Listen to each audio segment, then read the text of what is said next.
quoi ressemble la vie lorsque l'argent est infini? Luxe démesuré, machination internationale et scandale, voilà le quotidien des 15 000 héritiers de la famille Al Saoud. Avec un patrimoine familial estimé entre 100 et 1400 milliards de dollars selon les sources, et environ 17% des réserves de pétrole mondiales sous leur contrôle, c'est tout simplement la famille la plus riche et la plus puissante de notre planète. Une famille liée par le sang, le pétrole donc, le pouvoir et un chef, Mohammed Ben Salman, MBS. Alors quels sont les secrets de la famille la plus riche du monde? Laissez-moi vous conter l'histoire de la monarchie saoudienne.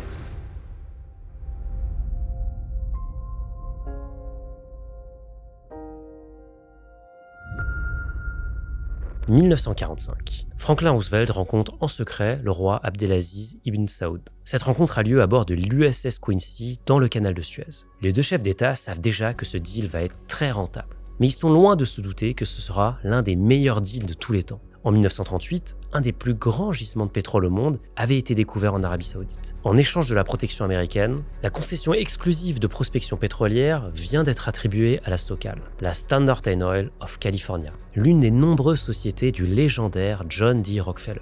La valeur de ce deal, entre 50 et 100 000 livres, soit entre 6 à 12 millions de dollars d'aujourd'hui. Personne ne savait encore que cet investissement changerait l'équilibre mondial du pouvoir. 2017. Mohammed Ben Salman acquiert le Salvator Mundi, 450 millions de dollars. And the piece is sold. C'est la vente de tableaux la plus chère de l'histoire. Depuis, le chef-d'œuvre de Léonard de Vinci a disparu de la circulation. Les rumeurs le situent sur le super yacht du prince héritier, le Sérène. Ce yacht vaudrait entre 400 et 500 millions de dollars. D'autres évoquent plutôt le Pegasus 7, un colosse naval évalué à 120 millions de dollars. Mais le Salvator Mundi pourrait tout aussi bien se trouver sur la terre ferme. Par exemple, dans les salons du château Louis XIV à Louveciennes, près de Paris. 7000 m² de pure élégance acquis pour environ 275 millions d'euros en 2015. Ou alors, il pourrait être exposé dans l'une des 1000 pièces du palais Al Yamama à Riyad, un complexe tentaculaire de 370 000 m². Ce palais est une véritable ville dans la ville. Quoi qu'il en soit, la localisation exacte de l'œuvre reste un mystère. Au sortir de l'accord avec Roosevelt et Rockefeller, la fortune des Al Saoud repose sur les redevances américaines. Mais le royaume va progressivement racheter la SoCal de Rockefeller. En 1980, la nationalisation est totale, à 100%. Cette prise de contrôle propulse la fortune des Al Saoud vers des nouveaux sommets. Comme je vous le disais tout à l'heure, elle est estimée entre 100 et 1400 milliards d'euros d'actifs cumulés. Ces écarts s'expliquent par les différentes méthodes utilisées pour comptabiliser la fortune. Ils sont donc loin devant les Arnaud ou encore leurs rivales, les Al Nahyan des Émirats. Les Al Saoud sont également plus riches que le PIB de la Suisse. Dans le monde des Al Saoud, le luxe n'est pas uniquement une fin en soi, c'est également un signal politique. L'étalage de richesse est une démonstration de puissance et surtout d'influence. Lorsque le roi Salman visite Washington DC, il réserve l'intégralité du Four Seasons, 222 chambres. Tant pis pour les clients déjà sur place. Ils seront déplacés dans d'autres hôtels. Aux côtés du roi, il y a sa cour. 600 personnes de son entourage font le voyage. Du mobilier précieux est même transporté par avion cargo depuis l'Arabie Saoudite afin de redécorer l'hôtel. Les voitures du roi sont également du voyage. Il amène même ses propres ascenseurs électriques dorés afin de descendre de son avion. Salman Ben Abdelaziz Al Saoud est le roi d'Arabie Saoudite. C'est le fils du fondateur du pays et le chef incontesté de la dynastie Al Saoud. Mais dans la réalité, ce n'est plus lui qui tire les ficelles, c'est son fils, Mohammed Ben Salman. Le prince héritier naît à Riyad le 31 août 1985 de la troisième épouse du roi. MBS est déjà son 7e fils. À cette époque, Salman n'est pas encore roi, il est gouverneur de Riyad. Ce poste, il l'occupe depuis plus de 20 ans, ce qui fait de lui l'une des figures de proue du royaume. Salman est un homme d'ordre, de méthode et de contrôle. Ce sont ces valeurs que le futur roi tient à transmettre à chacun de ses 11 fils. Contrairement aux autres princes Al Saoud, Salman veille personnellement à l'éducation de ses enfants. Réveil à l'aube, devoir quotidien, interdiction de se reposer sur les privilèges princiers. Son fils MBS est connu pour son tempérament impétueux. Parfois colérique, on raconte qu'il aimait provoquer des bagarres avec ses gardes du corps. Ce caractère va séduire Salman et renforcer leur proximité. Le père voit en lui un héritier à son image, mais avec la fougue de la jeunesse. Pour réellement comprendre qui est MBS, il faut en dresser le portrait psychologique. Contrairement à beaucoup de ses cousins qui ont fréquenté Harvard ou encore Oxford, Mohammed Ben Salman étudie sur place à Riyad. Il suit un cursus local avant d'obtenir une licence en droit à l'université Roi Saoud. S'il suit cette formation dans son pays, c'est pour acquérir plus d'influence que les princes qui sont partis à l'étranger. De son enfance stricte, MBS garde une loyauté absolue envers son père. Il devient vite son ombre et le suit partout. Peu importe à quel point la réunion est confidentielle, le jeune MBS est présent. Selon un câble diplomatique américain publié par Wikileaks, Salman gérait également les scandales et conflits internes de la famille royale. Il aidait à enterrer les affaires, à les faire disparaître ou à les arranger. Mais il gardait toujours une trace détaillée dans des dossiers confidentiels. Ces dossiers, aujourd'hui, c'est MBS qui les détient. Cela lui confère une influence énorme au sein de la maison des Saouds. Chaque secret, chaque faute, chaque faiblesse des membres de la famille est documentée et connue de MBS et de son père.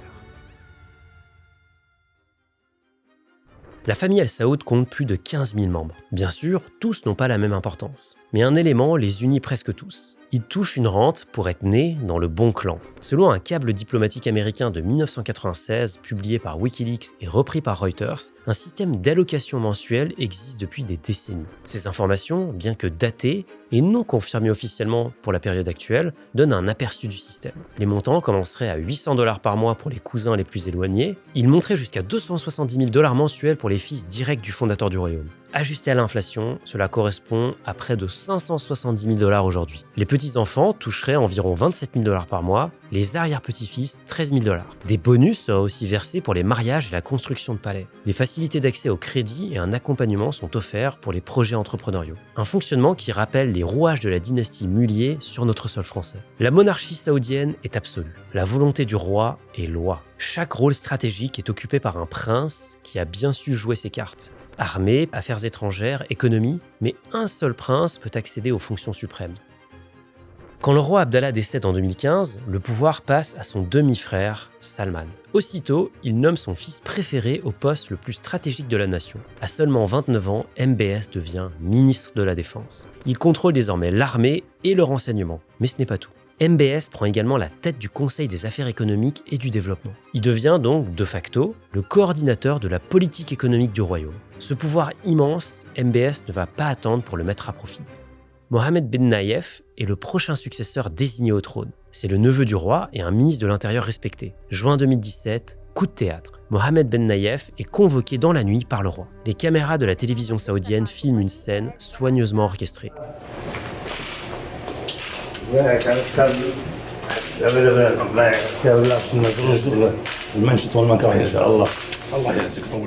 La version officielle part d'un passage de relais volontaire pour raison de santé. Tout semble calme et maîtrisé. Pourtant, selon plusieurs sources diplomatiques, notamment citées par le New York Times et le Wall Street Journal, l'histoire en coulisses est très différente. MBN aurait été convoqué, désarmé, son téléphone confisqué, ses gardes changés, ses fidèles écartés. Il vivrait désormais dans une résidence étroitement surveillée. Le ministère de l'Intérieur est réorganisé et les services secrets sont restructurés. À 32 ans, MBS devient prince héritier dans des circonstances encore jamais vues. Il brise ainsi 60 ans de tradition dynastique. La chute de MBN n'est que le début. 4 mois plus tard, MBS lance une vaste campagne présentée comme anti-corruption. Des dizaines de princes, de ministres, d'hommes d'affaires sont réveillés en pleine nuit. Plus de 200 personnes au total. Elles sont toutes emmenées au même endroit, le Ritz-Carlton de Riyad. Parmi les détenus, les noms les plus puissants du royaume. Moutaïb ben Abdullah Al Saoud, fils du précédent roi, Ahmed bin Abdelaziz Al Saoud, frère du roi Salman lui-même, le prince Al-Walid bin Talal, l'homme le plus riche du pays. On le surnomme souvent le Warren Buffett arabe. À l'époque, il est actionnaire de Apple, de Twitter ou encore de Disney. Sa fortune est estimée à plus de 13 milliards de dollars. Selon les rapports du Wall Street Journal et du New York Times, chaque détenu recevait un dossier détaillé. À l'intérieur, des transactions suspectes, des contrats douteux, des soupçons de détournement. Le message présenté par les autorités est très clair. Restituer ce qui aurait été obtenu de manière illégitime en exploitant des positions d'influence. Ceux qui acceptaient de conclure un accord financier pouvaient partir. Ceux qui refusaient restaient sur place. Le prince Al-Walid bin Talal est détenu 83 jours. Quand il sort, il donne une interview étrange à la télévision. Le journaliste lui demande « C'était comment, votre Altesse royale, d'être retenu captif par votre propre cousin ?» Al-Walid répond avec un sourire. « Ma relation maintenant avec le prince Mohammed bin Salman est aussi forte qu'avant, si ce n'est plus forte. » Au total, selon les autorités saoudiennes et les médias internationaux, plus de 100 milliards de dollars ont été restitués à l'État, en cash, en parts d'entreprise ou en propriété immobilière. Des autorités ont présenté l'opération comme une lutte nécessaire contre une corruption endémique. 15 000 bouches à nourrir, 15 000 princes et princesses qui vivent de la rente pétrolière. Des milliards et des milliards détournés pendant des décennies. Mais plusieurs analystes internationaux ont également interprété l'événement comme une consolidation du pouvoir par MBS. Selon la presse, certains détenus ne sont jamais sortis du Ritz-Carlton. Des rapports du Wall Street Journal évoquent des cas de mauvais traitement, mais le gouvernement saoudien a toujours contesté ces allégations. À la fin de cette opération massive, la dynastie Al Saoud n'est plus la même. C'est la fin des équilibres traditionnels entre les différentes branches. Tout le pouvoir est maintenant concentré entre les mains d'un seul homme. Après avoir déstabilisé l'élite du royaume, MBS fait quelque chose d'assez surprenant. Selon des sources rapportées par Bloomberg en 2018, il augmente les allocations de certains membres de la famille de 50%. Le message est très clair, la trahison se paye cher, la loyauté aussi. Au-delà des jeux de pouvoir, il y a la source du pouvoir. Ce qui fait des Al Saoud la famille la plus riche du monde, c'est la pétrolière Aramco. C'est une descendance directe de la Standard Oil de Rockefeller.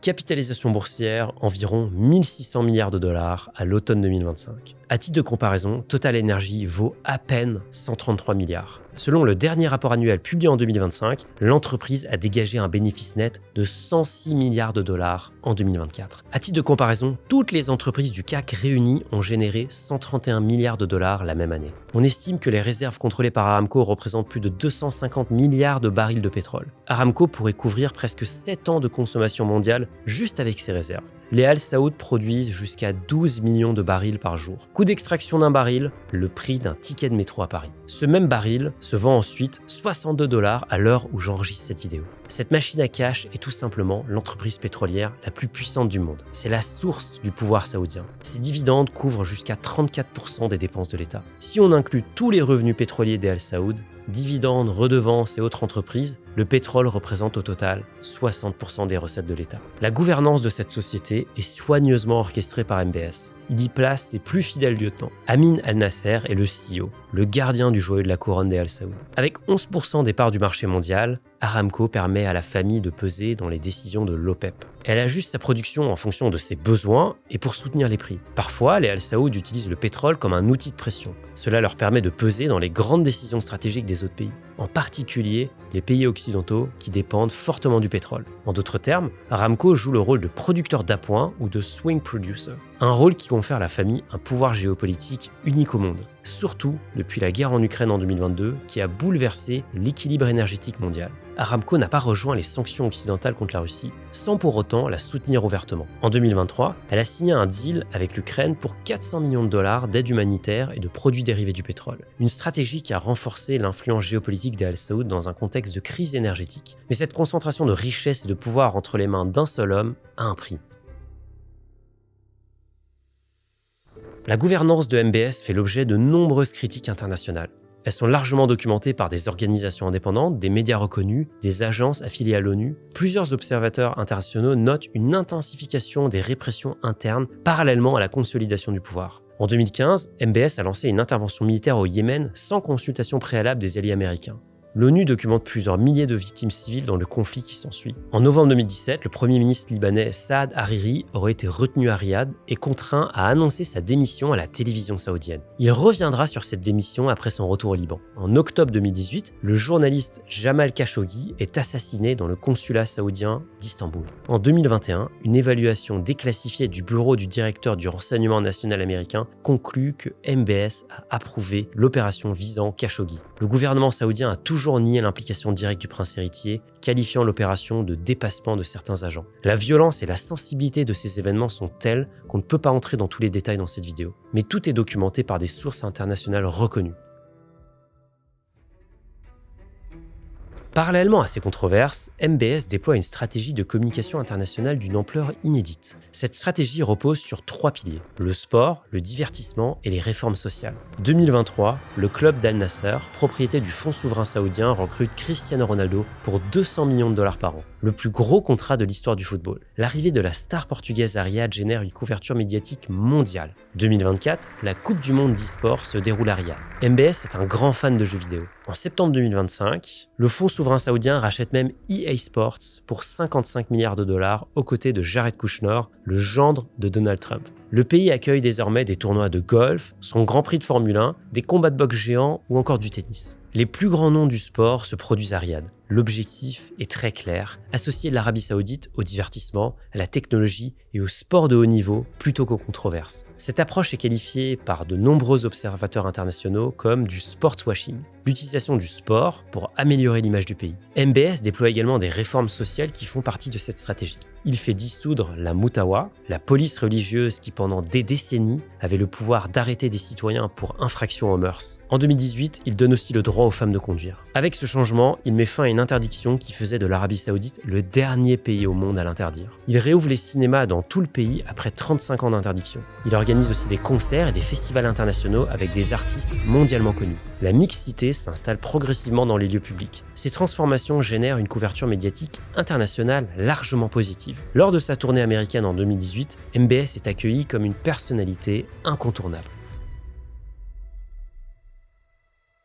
Au cœur de cette transformation se trouve Vision 2030, un plan stratégique pour diversifier l'économie saoudienne, réduire la dépendance au pétrole et développer de nouveaux secteurs. Technologie, tourisme, divertissement. La solution envisagée, privatiser partiellement Aramco. Investir massivement dans des nouveaux secteurs et positionner le royaume comme un hub technologique et touristique. En Norvège, autres pays pétroliers, on décide de créer un fonds souverain massif qui investit dans le monde entier. Pour en savoir plus, j'ai fait une vidéo complète sur le sujet. L'Arabie Saoudite possède également son propre fonds souverain, le Public Investment Fund, ou PIF. Créé en 1971, bien avant celui de la Norvège, il est aujourd'hui dirigé par le prince héritier MBS. Sa valeur, 925 milliards de dollars d'actifs sous gestion. Selon Reuters, en mars 2024, environ 16% des actions d'Aramco ont été transférées au PIF. Cela représente environ 250 milliards de dollars. Le reste des actifs est investi à travers le monde. Dans l'économie saoudienne pour soutenir l'innovation et la diversification, mais aussi dans des entreprises américaines comme Blackstone ou encore Uber. Mais le vrai projet sur lequel mise MBS, c'est Neom, un pays dans le pays, en plein milieu du désert. Sa superficie est équivalente à la Belgique. Budget annoncé, 500 milliards de dollars d'ici 2030 et 8800 milliards de dollars d'ici 2080. Taxi au volant, robots serviteurs, lune artificielle, Neom est présenté comme un projet cyberpunk digne des plus grands films de science-fiction. Au cœur de Neom, The Line, une ville linéaire de 170 km de long, entièrement piétonne, 100% alimentée par les énergies renouvelables. Capacité prévue, 9 millions d'habitants. La communication autour de Neom et de The Line est soignée. Vidéos spectaculaires, rendus 3D futuristes, promesses technologiques extrêmement audacieuses. Cependant, plusieurs obstacles se sont manifestés. En mai 2024, Bloomberg rapporte que les objectifs pour 2030 auraient été considérablement réduits. Pour The Line, seulement 2,4 km ont été construits au lieu des 170 promis. La population cible a été ramenée de 9 millions d'habitants à 300 000. Des responsables saoudiens ont publiquement contesté ces informations, affirmant que l'échelle du projet n'a pas changé. Mais les coûts dépassent déjà les prévisions initiales. Sur le plan humain, les conditions de travail font l'objet de critiques documentées par le Wall Street Journal et plusieurs ONG. Environ 100 000 ouvriers étrangers travaillent sur des chantiers, souvent dans des conditions très difficiles. Des cas d'abus ont été rapportés, bien que les chiffres précis de victimes ne soient pas vérifiés indépendamment. Les populations locales, notamment les tribus Huwayatat, ont été déplacées. En 2020, selon des rapports indépendants, un incident mortel serait survenu lors d'une opération d'évacuation. Sur le plan environnemental, des questions se posent également. Le projet implique la destruction de mangroves, l'utilisation massive d'eau dans une région aride et le bétonnage d'écosystèmes désertiques très fragiles. Environ 90% de l'eau saoudienne provient du dessalement, un processus qui est très énergivore. À la COP28, l'Arabie Saoudite présente Neom comme un modèle de développement durable, mais selon plusieurs médias internationaux, en coulisses, le royaume s'oppose aux engagements contraignants sur la sortie des énergies fossiles. Un ministre saoudien déclare que les accords climatiques constituent un menu à la carte plutôt que des obligations.